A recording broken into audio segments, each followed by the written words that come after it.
Hi everyone, my name is Maggie Carrino and I am here to share my updated unit with you guys.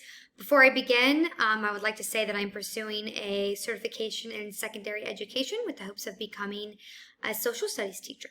So let's begin. My unit is titled Building Historical Background Knowledge, The Road to Revolution, 1754 to 1776. This lesson is geared towards grades 9 and 10 and is comprised of 11 90-minute sessions.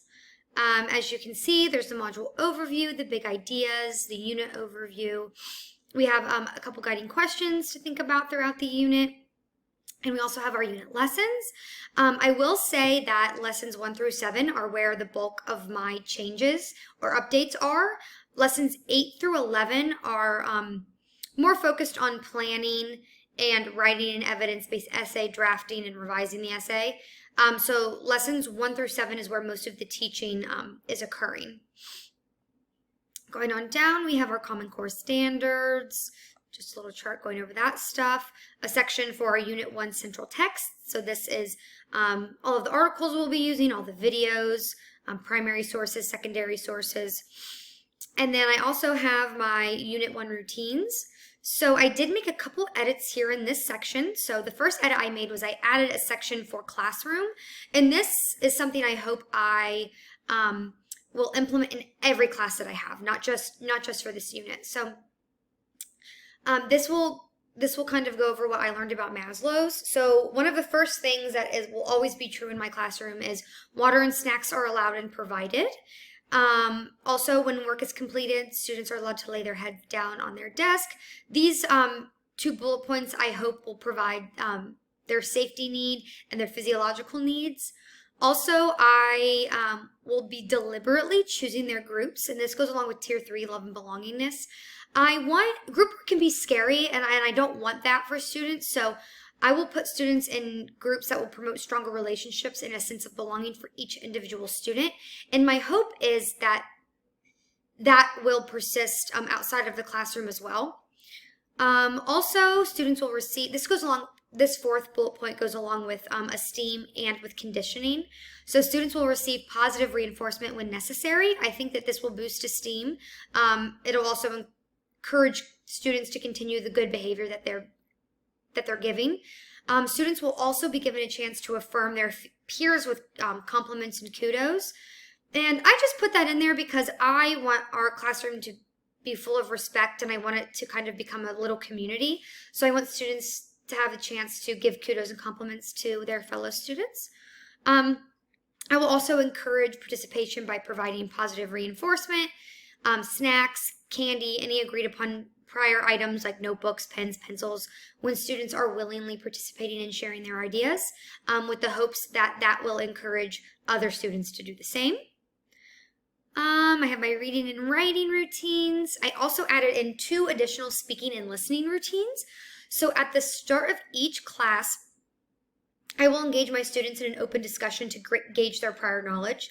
What do you already know about this topic? What do you not know about this topic? I think that will help me kind of gauge each student's ZPD. It'll also help me figure out how much scaffolding I'll need to provide per each lesson. And I also think that it will give me the ability to identify the leaders in my classroom. I also added in another speaking and listening bullet point, like I said. This will go along with Maslow's, trying to make sure needs are met. To start off each lesson, I will ask my students what they need from me. And by doing this, I'll say, what worked last lesson? What didn't work last lesson? Give me an example of, some of the lessons that we've had that have been super engaging. And I kind of just want to open up this line of communication that students can come to me and say, hey, I really didn't like what we were doing last week. I wonder if we could do it this way. And it just help me, have a plethora of ideas when, lesson planning and gearing up for other classes. And then I also added in just another sentence under this speaking and listening bullet point. This kind of discusses the fishbowl protocol, which is implemented a lot throughout my unit. If you don't know what the fishbowl protocol is, that is when you split the class into 2 groups. You have the fish and you have the people that are viewing the fish. You give the fish a video, a text, a primary source, a secondary source, and you just have them talk about it, engage in conversation. How does this relate to what we've learned? how can we use this to build on our knowledge? And then the students that observe, the only change I made here is I want the students that are observing to challenge what they observe, to ask questions to the fish and kind of challenge our ideas or give kudos. And then for this, I'll just act as a facilitator. I want this to just be an open line of communication for students.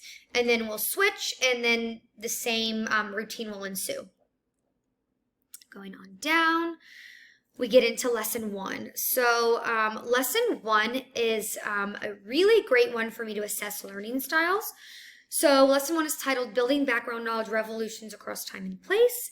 Now this lesson is full of videos, class discussion, a little bit of lecture, some group work. So this will be really great to engage those learning styles. So here's my agenda. I'm going to open the class with a discussion. We have an entry task. We just kind of have our opening overview. We have our video, analyzing our videos, reading our text, talking about them in a group, think, pair, and share. So as I said, this lesson has videos, which will help me gauge, who my visual learners are. There's group reading and discussions that'll help me gauge my oral listeners. There's reading, and there's private reading and note-taking, a little bit of lecture that will help me gauge who my read and write learners are. And there's also a group activity called, they create a headline, and that's essentially taking, what they've learned in class and creating a headline that expresses a claim on revolutions. And that'll be great for my kinesthetic learners because that's putting, what they know into an activity. Now, one thing that I did add in this lesson was I added an additional homework assignment. Students will create an additional headline based on their own research. So students can go out and do another simple search for an Arab country that, took part in the Arab Spring. They can even go, and if they're having a hard time finding one, they can go to the French Revolution or any other revolution out there and create their own headline. And that'll really help me gauge, what they were grasping from class. Next, we go on to lessons 2 and 3. This is building background knowledge beginning of the pre-revolutionary period. This kind of follows the same pattern as before, except here a vocabulary terms organizer is talked about a little bit. So throughout lessons 1 through 5, students are given a vocabulary term organizer where they take important terms from class, put them in this organizer, and it just kind of helps them keep track of the important things that they've learned in class. Now, one thing I did add to kind of gauge their understanding of things and to promote higher order thinking is at the end of each lesson, I will give a short vocabulary quiz to gauge each student's understanding of the terms. And then based on how they did, I will, at the next lesson, give them a specialized or an individualized quiz that kind of goes over what they missed on the previous quiz. And I hope that this will help me help the students reach their learning goals on the same level that everyone else is. Going on down, we also have another thing for conditioning here. So this just follows the same format as before, a lot of group work reading, group work discussion. All right, here we go. So for my very first fishbowl activity, I will give out positive reinforcement, snacks, candy, to the first group that is observing that decides to engage the fish. So the first students that are giving kudos or the first students that are challenging ideas, just to condition them to always participate, always challenge ideas, always give kudos. Just to set, a good playing field for all the fishbowl activities to come. So we move on to lesson 3. One of the only edits I made here was, of course, I added in the discussion at the beginning of the class. I also took out, there was a section, I believe it might have been higher up. There was a section here that called for cold calling. I just deleted that. Based on what we've learned, I don't think that cold calling is a great way to assess a student's understanding of a subject. So I'm just going to, work on the volunteer basis, give out that positive reinforcement, and hopefully, moving forward, we have students that are just always engaging. So moving on down to lesson 4, examining multiple perspectives on the Boston Massacre.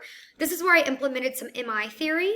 So as we move on down, this lesson just goes over the Boston Massacre, what prompted it, the outfall or the outcry of it, going over some primary sources. The thing that I added was a homework assignment. And so the homework assignment I have, it engages MI theory by giving students a lot of creative freedom when turning in a homework assignment. So students will be assigned 2 revolutionary songs to listen to, a Loyalist song and a Patriot song.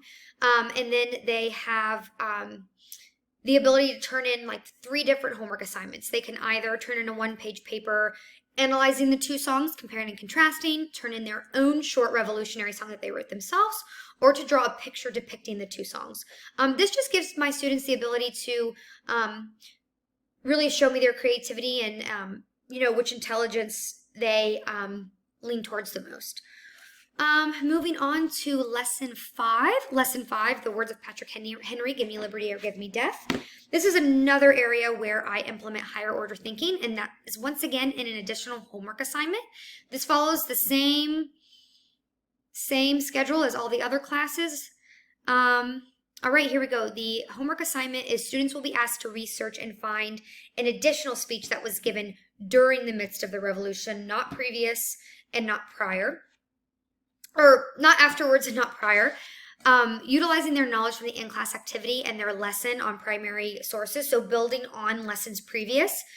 Students will be asked to synthesize their thoughts on their speech, and students will also be given creative freedom to showcase their knowledge. Students can either turn in a short paper analyzing what they found, pick 2 quotes from the speech, analyze those, or write a short paper arguing the opposite of what the speech is supporting. This is going to be a really great way for me to gauge their understanding. All of those things Bloom talks about it. I will be able to see if they are truly grasping and being able to think about these subjects in a higher order. And then going on, we have lessons 6 through 7. These were really, really great lessons. I didn't make a lot of changes other than consistently giving the positive reinforcement for those who are engaging willingly, and also, engaging in those open discussions at the beginning of class. Lesson 6 focuses on the Declaration of Independence. We're going to have our final vocabulary test. Hopefully it is, catered to each individual student. That is something I'm really hoping I can do. We're going to engage in our, our open discussions. We're going to have our work time. We're going to, work on some of our group work. We're going to have a whole class share out. Same thing in lesson 7. It's just continuing what we've been talking about in lesson 6. Our open discussions. We're going to go over our vocabulary tests. Just, kind of finishing out what we've learned about this whole lesson, finishing out really strong. And then we get into lessons 8 and 11. Like I said, I didn't make any changes here other than lesson 8 does have, or I believe it's lesson 9. Lesson 9 does have a section for... Oh, it is. Sorry, I'm so sorry. It is lesson 8. Has a section for fishbowl discussion. So I did go ahead in there and type in that my observers will engage the fish in discussion vis-a-vis whoever is the fish to begin with. And then we finish with 10 and 11, which are just revising and writing our essay. So that is my lesson. I hope that I was able to apply everything that I learned in a thoughtful manner. Since I don't have a background in education, I think I went into this a little blind and I picked a unit that was already chock full of really, really great ideas. But I hope that I did this unit justice and that you guys are going to like my video and like reviewing this. And I'll just go back up to the top to finish this out. And all right, that's all I have. Thank you guys. It's been a pleasure.